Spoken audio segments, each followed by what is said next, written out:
اگر تم شرک و کفر سے باز نہ آئے تو اللہ کے ہاں میں تمہارے کسی کام نہیں آؤں گا۔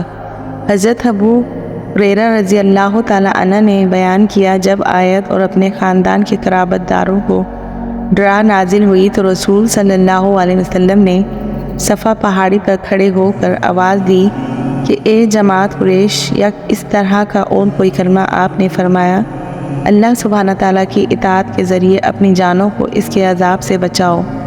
اگر تم شرک و کفر سے باز نہ آئے تو اللہ کے ہاں میں تمہارے کسی کام نہیں آؤں گا۔ اے بنی عبد مناف، اللہ سبحانہ تعالیٰ کے ہاں میں تمہارے لیے بالکل کچھ نہیں کر سکوں گا۔ اے عباس بن عبد المطلب، اللہ کی بارگاہ میں تمہارے کچھ کام نہیں آ سکوں گا۔ اے صفیہ، رسول صلی اللہ علیہ وسلم کی پھپھی، میں اللہ کے یہاں تمہیں کچھ فائدہ نہ پہنچا سکوں گا۔ اے فاطمہ، محمد صلی اللہ علیہ وسلم کی بیٹی، میرے مال میں سے جو چاہو مجھ سے لے لو، لیکن اللہ کی بارگاہ میں تمہیں کوئی فائدہ نہ پہنچا سکوں گا۔ اس روایت کے مطابق ابن وہب نے کی، انہوں نے یونس سے اور انہوں نے ابن شہاب سے کی۔ شرک پر جمع رہنے کی وجہ سے رسول صلی اللہ علیہ وسلم کی بد دعا۔ یہ قحط اس لیے پڑا تھا کہ قریش جب رسول صلی اللہ علیہ وسلم کی دعوت قبول کرنے کے بجائے شرک پر جمع رہے تو آپ نے ان کے لیے ایسی قحط کی بد دعا کی جیسا یوسف علیہ السلام کے زمانے میں پڑا تھا۔ چنانچہ قحط کی نوبت یہاں تک پہنچی کہ لوگ ہڈیاں تک کھانے لگے۔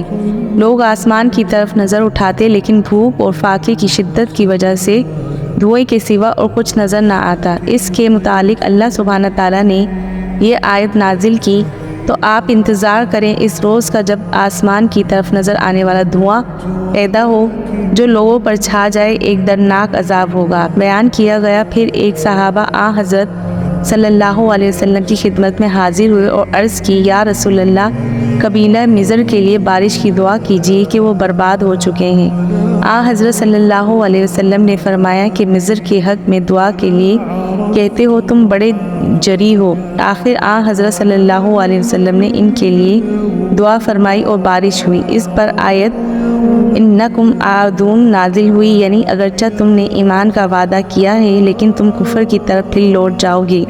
چنانچہ جب پھر ان میں خوشحالی ہوئی تو شرک کی طرف لوٹ گئے اور اپنے ایمان کے وعدے کو بھلا دیا۔ اس پر اللہ سبحانہ تعالیٰ نے یہ آیت نازل کی، جس روز ہم بڑی سخت پکڑ پکڑیں گے اس روز ہم پورا بدلہ لے لیں گے۔ بیان کیا، اس آیت سے مراد بدر کی لڑائی ہے۔ اللہ تعالیٰ ہم سب کو شرک سے بچنے کی توفیق عطا فرمائے، آمین یا رب العالمین۔ جزاک اللہ۔